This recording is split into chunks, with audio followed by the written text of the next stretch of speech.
wacan oo wanaagsan daawadayaasheeda qiimaha badan waa mar kale iyo barnaamijyadii ka bixi jiray kanaalka qalbi Soomaali TV. maanta waxaynu soo bandhigaynaa fanaanad Soomaaliyeed oo bulshada Soomaaliyeed ee muslimka ah ugu baaqday waxay diinta islaamku reebtay. fanaanadani waa fanaanad caan ah, waa fanaanada Soomaaliyeed ee wada taqaanaan ee muuqaalkeeda imika daawanaysaan. fanaanadani waa fanaanad aad loo jecel yahay, laakiin waxa ay ku baaqday bulshada muslimka ah ee Soomaaliyeed ugu baaqday waliba ay ku dhiirigelisay waxyaabo Ilaahay xarimay. sidaa daraaddeed bal waxaynu eegi doonaa fanaanadan iyo qaabka ay u hadlayso iyo waxyaabaha ay soo bandhigtay. haddaba fanaanadan waa fanaanad reer Hargeysa, waa fanaanad aad loo jecel yahay, waa fanaaninta mustaqbalka wanaagsan la dhinaca fanka, laakiin arimaha ay gashay run ahaantii waynu soo bandhigaynaa inagoo waxna aan ku dareyn waxna aan ka reebayn. haddaba daawadayaal soo dhawaada, fadlan haddaad kanaalka cusubta calaamadda subscribe ka taabo kadibna calaamadda gambaleelka ku soo dhawow barnaamijka.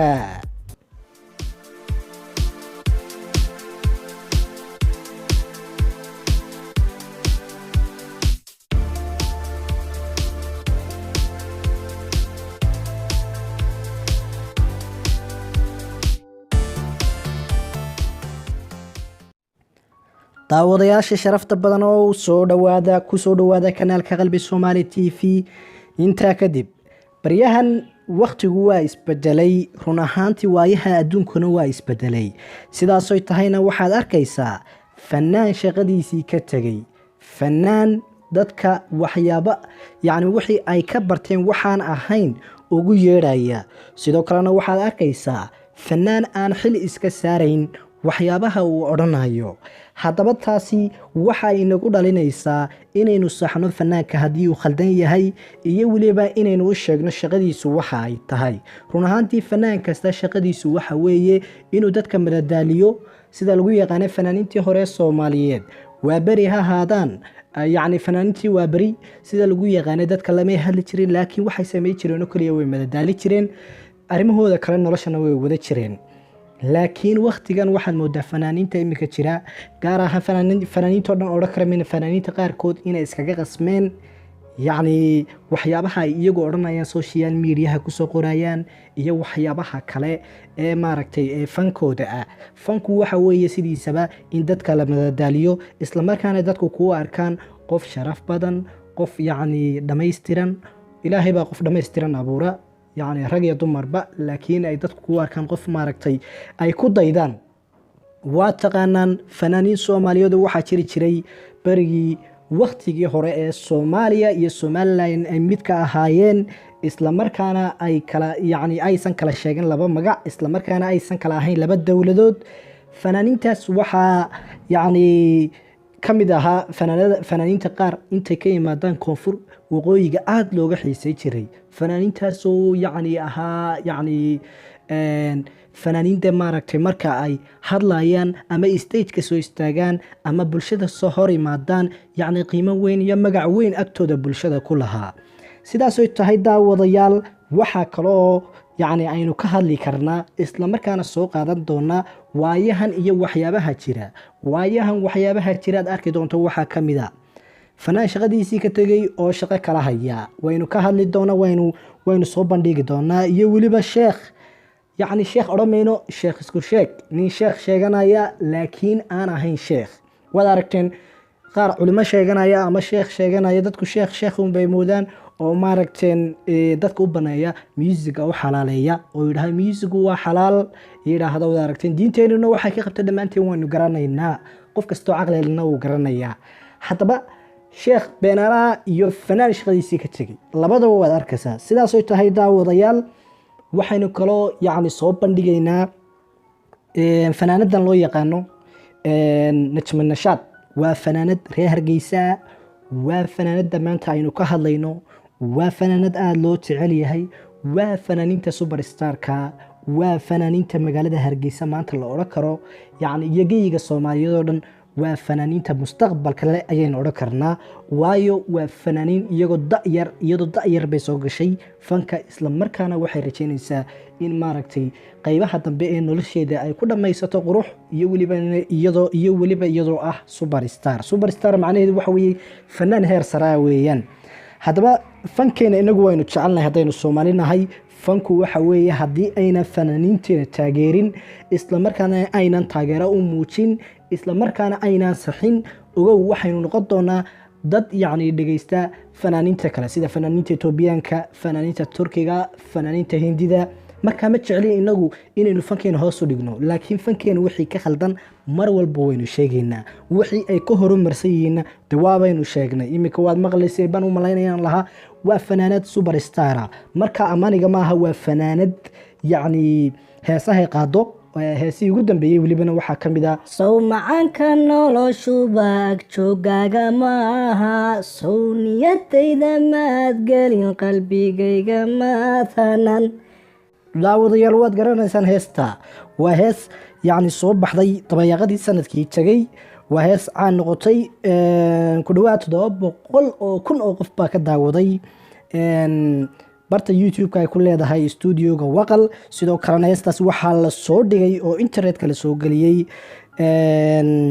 December ama bisha 12/10/2019. haddaba daawadayaal bal waxaynu soo bandhigaynaa barnaamijkeena qaybtiisii dambe ayaynu gelaynaa, kaasoo ah fanaanada waxyaabaha ay ku hadashay iyo waxyaabaha aad sugaysaan aan hore idigu sheegnay. okay daawade, bal waxaynu soo qaadanaynaa hadalka ay fanaanadani sida weyn bulshada ula wadaagtay, isla markaana ay soo bandhigtay, isla markaana ay ka hadashay oo ay tidhi haddii aan midabka isku fahmi weyno ayay tidhi, ama luuqad ahaan isku fahmi weyno, ma aha in naxariistu inaga tagto, waayo waxaa jira siyaabo kale oo aynu isku fahmayno. bal daawadaada kuu dhiibay bal qiyaas, haddii labada qof marka ay qurbo joogaan iska soo horbaxaan, ama marka ay joogaan dalkiiba iska soo horbaxaan, qofka Soomaaliga midabkiisa markaad aragto markiiba waad ka garanaysaa, xataa Afrikaan kale waad ka garanaysaa. haddaba bal luuqad ahaanba haddaad qofkii ku fahmi weyday bay leedahay fanaanadani, oo midabkiiyo luuqadiiba aan isku fahmi weyno, waxyaabo kale ayaa jira. waxyaabaha kale waxay tiri waa garaaca gitaarka iyo codka iyo luuqda macaan ee lagu laray musiga. macnaha waxay leedahay fanaanada musiga ayaynu isku fahmaynaa, laakiin musigii ayay raxmad iyo kalgacal ka dhigtay fanaanadani, isla markaana ay soo qaadato ay leedahay musiguba waa noloshii. sidaasoy tahayna waxa ay leedahay fanaanadani noloshu marna kama maaranto musiga, dadku marna kama maarmaan musiga. waxa ay sheegaysaa noloshu sideedaba kama maarata musigay leedahay, oo anigaa u baahan, dadkuna kama maarmaan. dadka oo dhan ma odhan karno iminka daawadayaasha kanaalka Qalbi Soomaali TV qaar badan baa arrinta ka jawaab celinaya oo diidaya kole, oo iminka codkayga dhageysanaya oo anigu musiga maba jeclinba. dadka oo dhan maaha in la isku qaado, taasina waxa weeye dhibaato aad weyn weeyaan. waxay kaloo tiri nolosha musiga waa mid ka kala gudbi karta mar walba, xaalad walba oo aad ku jirto waa mid aad kaga gudbi karto, macnaha xaalad walba oo aad ku jirto iyo mugdi iyo iftiinba. nolosha music waa nolol aad u macaan bay leedahay, waxa xaalad walba way kula maraysaa. sidaa daraadeed bay tiri dhageyso adiga oo degan kuna qanacsan. run ahaantii waa musigii ay dadka ku wacdiyeysa, isla markaana ay leedahay music waa wax wanaagsan. sidaa daraadeed hadalkeeda waxa ay ku soo gabagabaysay oo ay tidhi marxaladda markaas aad ku jirto waa hubaal inaad dareento macaanka musiga, nolosha maalin wacan. way ku soo gabagabaysay hadalkeeda, laakiin waxay tidhi markasta marxalad kasta oo aad ku jirto waa hubaal inaad dareento macaanka musiga. asxaabay nolosha maalin wacan. haddaba bal hadalkeedan soo qaadanana musiga run ahaantii ma yahay musigu wax nolosha dejiya. run ahaantii musigu sida caadigaaba wax nolosha dejiya maaha, sababtaan u hayn anaa idiin sheegaya, horena waad u hayseen. waxa weeye wax nolosha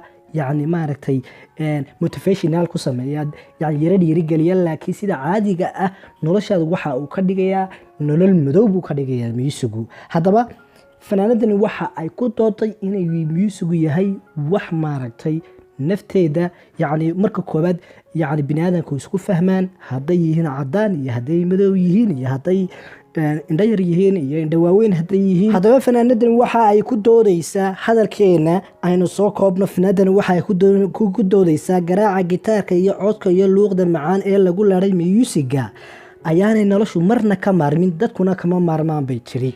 dadka inagu ma sheegi karno, qof waliba siduu de wax u arko isagaa qaybta commentiga kusoo qori doono oran doona anu musiga ma jecli ama waan jecelahay.